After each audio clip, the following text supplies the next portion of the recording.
दोस्तों, hypersonic missile programme को लेकर एक ऐसी खबर आई है जिसको सुनने के बाद आप भी खुशी से झूम उठेंगे। दरअसल जो भारत की एडवांस सिस्टम लेबोरेटरी है जो हैदराबाद में है, इन्होंने एक बिल्कुल ही अलग थर्मल स्ट्रक्चर टेस्ट फैसिलिटी को बनाकर तैयार कर लिया है। ये एक बहुत ही स्पेशल टेस्ट फैसिलिटी होने वाली है, क्योंकि अब तक भारत ने जितनी भी बार अपने छोटे बड़े हाइपरसोनिक मिसाइलों के परीक्षण किए हैं, उन परीक्षण को बहुत ही ज्यादा कम रेंज के साथ और बहुत ही ज्यादा कम समय के लिए किया गया है। लेकिन डीआरडीओ की तरफ से ये प्लान किया जा रहा है कि हम फ्यूचर में 700 से 800 किलोमीटर रेंज वाली हाइपरसोनिक मिसाइलों को तो बनाएंगे ही, साथ में डीआरडीओ का ये भी प्लान है कि हम 2000 किलोमीटर से 2500 किलोमीटर रेंज वाली भी हाइपरसोनिक मिसाइल को बनाकर तैयार करेंगे। पहले जानते हैं कि हाइपरसोनिक मिसाइल होती कौन सी मिसाइल है। दरअसल हाइपरसोनिक मिसाइल वो मिसाइल होती हैं जो आवाज की रफ्तार से 5 गुना तेज होती हैं, और जब भी इतनी स्पीड को कोई भी मिसाइल हासिल कर लेती है तो उसी को हम हाइपरसोनिक मिसाइल बोलते हैं। 5 मैक की रफ्तार को हासिल करना कोई डीआरडीओ के लिए बड़ी बात नहीं है। इस बात को एक एग्जांपल से समझते हैं। जो भारत का Pinaka multi barrel rocket launcher है, उसकी रफ्तार 4 मैक है, और भारत के पास ऐसी कई मिसाइलें हैं जिनकी रफ्तार 4.8 मैक है। अब आप खुद ही सोचकर देखिए कि डीआरडीओ 0.2 मैक की रफ्तार को क्या बढ़ा नहीं सकता है। डीआरडीओ इस रफ्तार को काफी आसानी से बढ़ा सकता है, लेकिन हमारे पास ऐसा मटेरियल भी तो मौजूद होना चाहिए जो आवाज की रफ्तार से 5 गुना तेज मिसाइल पर हवा का घर्षण झेल सके।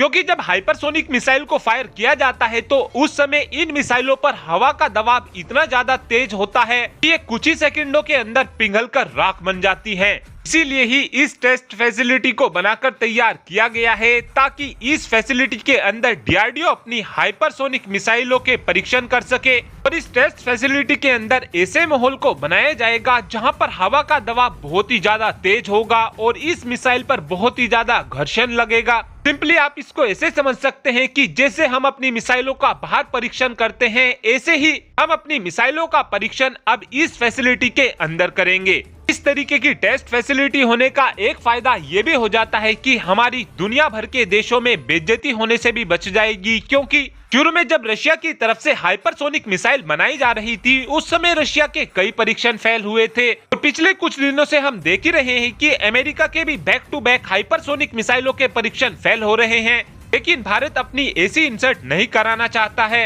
आपके याद ही होगा 18 मई 1974 में जब भारत ने अपना पहली बार परमाणु परीक्षण किया था, तो उस समय हम फेल हो गए थे और पूरी दुनिया ने हमारा खूब दबाकर मजाक भी बनाया था। लेकिन जब पोखरण के अंदर 11 मई को हमारे वैज्ञानिकों ने चुपचाप परीक्षण किए थे, जब हम सफल हुए थे, तब भारत की तरफ से किसी को नहीं बताया गया था कि हमने कोई परमाणु परीक्षण किया है। उसके बाद आपने भी देखा होगा कि 13 मई को भारत की तरफ से धाए 2 परीक्षण पूरी दुनिया के सामने किए गए थे। यहाँ पर हम सिंपली ये कहने की कोशिश कर रहे हैं कि डीआरडीओ इस बात की कोशिश में लगा हुआ है कि पहले अपनी मिसाइलों के परीक्षण को फैसिलिटी के अंदर कर लिए जाएं, और जब हमारी मिसाइलें पूरी तरीके से बनकर तैयार हो जाएंगी तो उनका खुले तौर पर परीक्षण किया जाएगा। इससे हमारी दुनिया भर के देशों में इंसल्ट होने से भी बच जाएगी, जो फिलहाल अमेरिका की भी हो रही है। आपको क्या लगता है कि हमें अपनी हाइपरसोनिक मिसाइलों के परीक्षण ओपन में करने चाहिए या फिर इसी तरीके की टेस्ट फैसिलिटी में करने चाहिए? इस बात का आंसर आप कमेंट बॉक्स में दे सकते हैं। Thanks for watching this video. Have a good day.